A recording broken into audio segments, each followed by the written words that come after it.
স্বাগত সবাইকে সহজ কথার প্রথম পর্বে। আজ কথা বলবো মায়ানমার থেকে আসা যে রোহিঙ্গারা বাংলাদেশে আশ্রয় নিয়েছেন 2017 সাল থেকে তাদের প্রত্যাবাসনের বিষয়টি নিয়ে। শুক্রবারে বিমস্টেকের একটি শীর্ষ সম্মেলনে মায়ানমারের উপপ্রধানমন্ত্রী এবং পররাষ্ট্রমন্ত্রী বাংলাদেশ সরকারের প্রধান উপদেষ্টার রোহিঙ্গা সমস্যা বিষয়ক প্রতিনিধির সাথে এই বিষয়গুলো নিয়ে কথা বলেছেন এবং সেখানে তারা বলেছেন যে প্রায় 1,80,000 রোহিঙ্গাদেরকে ভেরিফিকেশনের মাধ্যমে তারা প্রত্যাবাসনের যোগ্য বলে মনে করেছেন। এই খবরটি গণমাধ্যমে আসার পর থেকেই সেটি নিয়ে বিভিন্ন ধরনের আলোচনা শুরু হয়ে গেছে। অনেকেই বলছেন যে এটি একটি বড় পদক্ষেপ, অবশেষে হয়তোবা রোহিঙ্গারা মায়ানমারে ফেরত যেতে পারবেন। সেই বিষয়গুলো নিয়ে আসলে কথা বলবো আজকে, যে এই প্রত্যাবাসন আসলে বাস্তবতা নাকি কল্পনা। শুরুতেই বলে নেই যে 2017 সালে যে জেনোসাইডটি সংঘটিত হয় রোহিঙ্গাদের বিরুদ্ধে মায়ানমারে, তার অনেক আগে থেকেই কিন্তু তাদের উপরে বিভিন্ন ধরনের হামলা বর্বরতা চালানো হয়েছে, যেটির কারণে অনেক সময়ই তারা পালিয়ে বাংলাদেশ সহ অন্যান্য অনেক দেশে কিন্তু আশ্রয় নিয়েছে। তবে 2017 সালে প্রায় 7.5 লক্ষ রোহিঙ্গা বাংলাদেশে এসে আশ্রয় নেয় এবং তারপরে 2018 সালে মায়ানমার সাথে বাংলাদেশের একটি দ্বিপাক্ষিক চুক্তি হয় প্রত্যাবাসন বিষয়ে এবং তারপর 2018, 2019 এবং 2023 সালে প্রত্যাবাসনের পদক্ষেপ নেওয়া হলেও দুঃখজনকভাবে এই 8 বছরে একজন রোহিঙ্গাকেও মায়ানমারে প্রত্যাবাসন করা সম্ভব হয়নি। নিশ্চিতভাবে তার কিছু কারণ রয়েছে, সেগুলো নিয়েও আলোচনা করব। প্রথমেই বলে নিই যে আন্তর্জাতিক আইনে আমরা যখন প্রত্যাবাসন বিষয়টি নিয়ে কথা বলি, সেটি অবশ্যই ভলান্টারি হতে হয়, বা যিনি আশ্রয় নিয়েছেন তার নিজের ইচ্ছায় আসলে তিনি স্বদেশে ফেরত যাবেন, বিষয়টি এমন হতে হয়।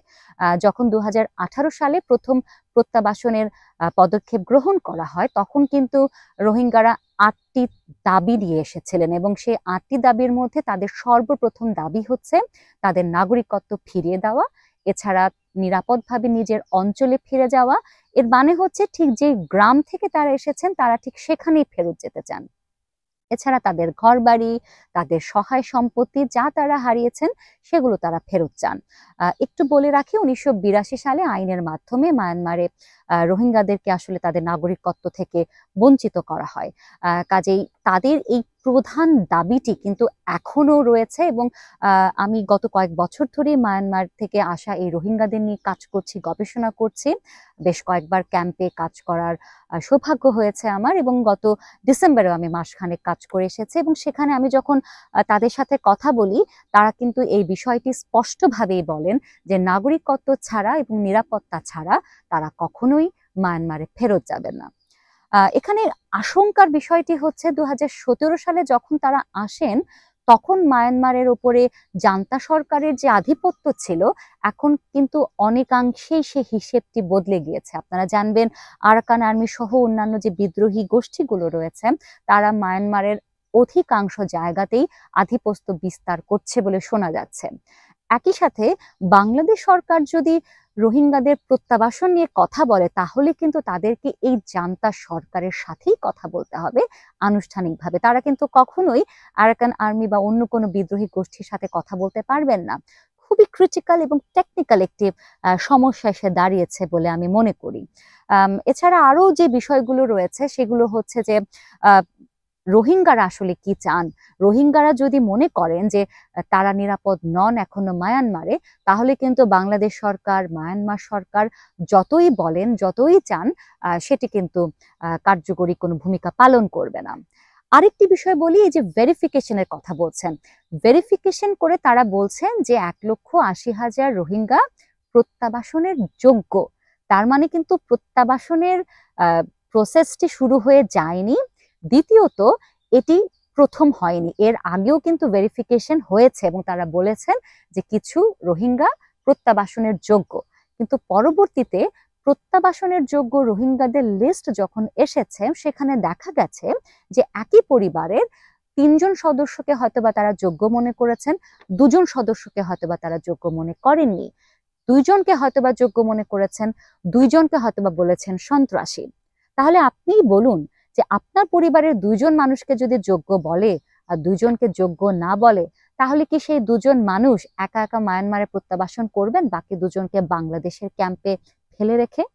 কাজে এগুলো আমার কাছে আসলে মনে হয় যে সময়ের অপচয়, সময় ক্ষেপণ করা, একটি প্রত্যাবাসনের ধোঁয়া তুলে রোহিঙ্গাদের মধ্যে একটি আশার সঞ্চার করা, বা বাংলাদেশিদের মধ্যেও একটি আশার সঞ্চার করা। কারণ আপনারা জানবেন যে 7.5 লক্ষ রোহিঙ্গারা বাংলাদেশে আসলেও এখন তাদের সংখ্যা হয়ে গেছে প্রায় 12 লক্ষ, এবং এই 12 লক্ষ রোহিঙ্গাদেরকে রাখতে গিয়ে, তাদের আশ্রয় দিতে গিয়ে বাংলাদেশেও কিন্তু একটি চাপ চলে এসেছে। সেটি আমাদের অর্থনৈতিকভাবে হোক, অপরাধ প্রবণতার দিক থেকে হোক, এনভায়রনমেন্টের দিক থেকে হোক, আমরা কিন্তু বিভিন্নভাবে ক্ষতিগ্রস্তই হচ্ছি আমরা বলবো। কাজে মানবিকতা অবশ্যই আমাদের দেখাতে হচ্ছে, আমরা মানবিকতা দেখাবো, কিন্তু একই সাথে রোহিঙ্গাদেরকে রিপ্যাট্রিয়েট করলে বা প্রত্যাবাসন করলে কিন্তু আমাদের অনেক লাভ আছে। আমরা বাংলাদেশিরাও কিন্তু আসলে একটু চাপমুক্ত হতে পারবো, কারণ আমরা নিজেরাই আসলে, আমাদের জনসংখ্যা এত বেশি, আমাদের নিজেদের সমস্যা এত বেশি, সেখানে তাদেরকে আলাদা করে আশ্রয় দেয়া এবং 8 বছর হয়ে গেল, এটি আসলে একটি দীর্ঘ সময় বলতে হবে। কাজেই যে ভেরিফিকেশনের কথাটি বললাম, সেটি আসলে আমার কাছে মনে হয় না যে সেটি খুব একটা ইতিবাচক কোনো ঘটনা আসলে ঘটেছে। ভেরিফিকেশনের লিস্ট যখন আসবে তখন হয়তো বা দেখা যাবে যে আসলে তারা কিভাবে লিস্ট করেছেন, এবং তারপরে দেখতে হবে ওই লিস্টে যাদের নাম আছে সেই রোহিঙ্গারা আসলে প্রত্যাবাসন করতে চান কিনা, তারা আসলে মনে করেন কিনা মায়ানমার তাদের জন্য নিরাপদ। এবং নিশ্চিতভাবে বলা যায় যে তারা কখনোই বলবেন না মায়ানমার এখন তাদের জন্য নিরাপদ, কারণ একটু আগেই বলেছি যে মায়ানমারের অভ্যন্তরীণ অবস্থা এখন আগের চাইতে অনেক বেশি খারাপ, অনেক বেশি অনিশ্চয়তা সেখানে কাজ করছে। আরেকটি বিষয় একটু আমি বলতেই চাই যে এই সম্মেলনের পরে মাননীয় প্রধান উপদেষ্টা প্রেস সচিব একটি ফেসবুকে পোস্ট করেছেন তার ঢাকা ডায়েরিতে, এবং সেখানে তিনি বলেছেন যে আগের সরকার বার্মিজ সামরিক জান্তাকে খুশি করার জন্য মায়ানমার থেকে আসা এই রোহিঙ্গাদেরকে এফডিএমএন বা ফোর্সফুলি ডিসপ্লেসড মায়ানমার ন্যাশনালস হিসেবে আখ্যায়িত করেছিল, রোহিঙ্গা হিসেবে আখ্যায়িত করেনি। আমি বিনয়ের সাথে বলতে চাই আলাপটি একেবারে ভুল একটি আলাপ, কারণ এফডিএমএন এর সাথে আমরা যে স্টেটাসটি নিয়ে কথা বলতে পারি সেটি হচ্ছে মায়ানমারের থেকে আসা রোহিঙ্গাদেরকে রেফিউজি স্টেটাস দেওয়ার প্রয়োজন ছিল কিনা। এফডিএমএন বা রেফিউজি এই লিগ্যাল স্টেটাসটি নিয়ে আমরা আলাপ করতে পারি। এফডিএমএন এর সাথে রোহিঙ্গা স্টেটাসটি আসলে একটি ভুল আলাপ। তাই আমি বলতেই চাই যে যখন আগের সরকারের সময় রোহিঙ্গারা আসলেন, তখন তাদের একটি যুক্তি ছিল যে যেহেতু বাংলাদেশ 1951 সালের রেফিউজি কনভেনশনটি স্বাক্ষর করেনি, সে কারণে তারা মনে করেন না যে রোহিঙ্গাদেরকে রেফিউজি হিসেবে আখ্যা দেওয়ার কোনো বাধ্যবাধকতা রয়েছে। যদিও ইউএনএইচসিআর প্রথম থেকেই কিন্তু প্রচেষ্টা চালিয়েছে রোহিঙ্গাদেরকে রেফিউজি হিসেবে আখ্যা দেওয়ার, বাট বাংলাদেশ গভর্নমেন্ট সেটিতে সম্মতি দেননি। একই সাথে আমি এটুকুও বলতে চাই যে যখনই এই ধরনের কোনো বাস্তুচ্যুত দলকে, গোষ্ঠীকে আপনারা কোনো একটি সরকার রেফিউজি বলবেন, সেক্ষেত্রে কিন্তু কিছু আইনি বাধ্যবাধকতা চলে আসে, কিছু নির্দিষ্ট মানবাধিকার তাদেরকে নিশ্চিতকরণের কথা চলে আসে, তাদেরকে ভলান্টারি রিপ্যাট্রিয়েশনের কথা চলে আসে, তাদেরকে জোর করে নিজ দেশে ফেরত পাঠানো যাবে না। এই টেকনিক্যাল বিষয়গুলোও কিন্তু আসলে ছিল। একই সাথে আপনি যখনই ডিসপ্লেসড বলছেন, সেখানে আইওএম বা ইন্টারন্যাশনাল অর্গানাইজেশন ফর মাইগ্রেশন তাদের কাজ করবার একটি অপরচুনিটিসও কিন্তু এর কারণে তৈরি হয়েছিল, কারণ এর আগে শুধু ইউএনএইচসিআর বা রেড ক্রস এখানে কাজ করছিল, কিন্তু যখনই বাংলাদেশ সরকার তাকে এফডিএমএন বলল, তখন কিন্তু সেখানে আইওএম এরও একটি কাজ করবার সুযোগ তৈরি হলো। কাজে এখানে জাতীয় আন্তর্জাতিক অনেক ধরনের বিষয়গুলোই কিন্তু ছিল। আর রোহিঙ্গা যে বিষয়টি, সেটি আমরা বলবো যে মায়ানমার গভর্নমেন্ট অনেক আগে থেকেই এই রোহিঙ্গা শব্দটিকে মুছে ফেলতে চেয়েছে, সে কারণে তাদের নাগরিকত্ব বাতিল করেছে এবং সব জায়গায় বলেছে তারা আসলে রোহিঙ্গা না, তারা বাংলাদেশ থেকে আসা অবৈধ বাঙালি। কাজেই সেটি আমরা একটি আলাপ তুলতে পারি যে এই শীর্ষ সম্মেলনে যদি তারা আসলে রোহিঙ্গা শব্দটি ব্যবহার করে থাকেন, নিশ্চিতভাবে সেটি একটি অর্জন, কিন্তু সেটির সাথে এফডিএমএন এর ওই কোনো সম্পর্ক আছে বলে আমি মনে করি না, কারণ এফডিএমএন একটি লিগ্যাল স্টেটাস, যেটি না হয়ে যদি রেফিউজি বলা হতো তাদেরকে, তাহলে হয়তো বা রোহিঙ্গারা অনেক আইনি অধিকার পেত। আবার একই সাথে বাংলাদেশ সরকারের জায়গাটিও আসলে ভাবতে হবে যে বর্তমান সরকার বা ভবিষ্যতে যে সরকার আসবেন তারা আসলে কখনোই রোহিঙ্গাদেরকে আসলে রেফিউজি হিসেবে আখ্যা দেবেন কিনা, কারণ এটা চিন্তার বিষয় রয়েছে। এটা চট করে একটি এই সিদ্ধান্তটি আসলে নেওয়া যাবে না। কাজেই সবশেষে এটুকুই বলতে চাই যে প্রত্যাবাসনের সুযোগটি যদি তৈরি হয় তাহলে সেটি বাংলাদেশের জন্য ভালো, সেটি রোহিঙ্গাদের জন্য ভালো। কিন্তু একই সাথে আমাদেরকে আসলে রোহিঙ্গাদের যে দাবি নাগরিকত্ব ফিরে পাবার, মায়ানমারের বর্তমান অভ্যন্তরীণ অবস্থা, আসলেই তাদের সদিচ্ছা আছে কিনা, এইগুলোর বিষয়ে আসলে কূটনৈতিক তৎপরতা চালাতে হবে। তার আগেই আসলে আমরা কোনো অর্জন করে ফেলেছি, আমরা কোনো বিশাল কিছু হয়ে গেছে, সেটি আমি ব্যক্তিগতভাবে একেবারেই মনে করি না।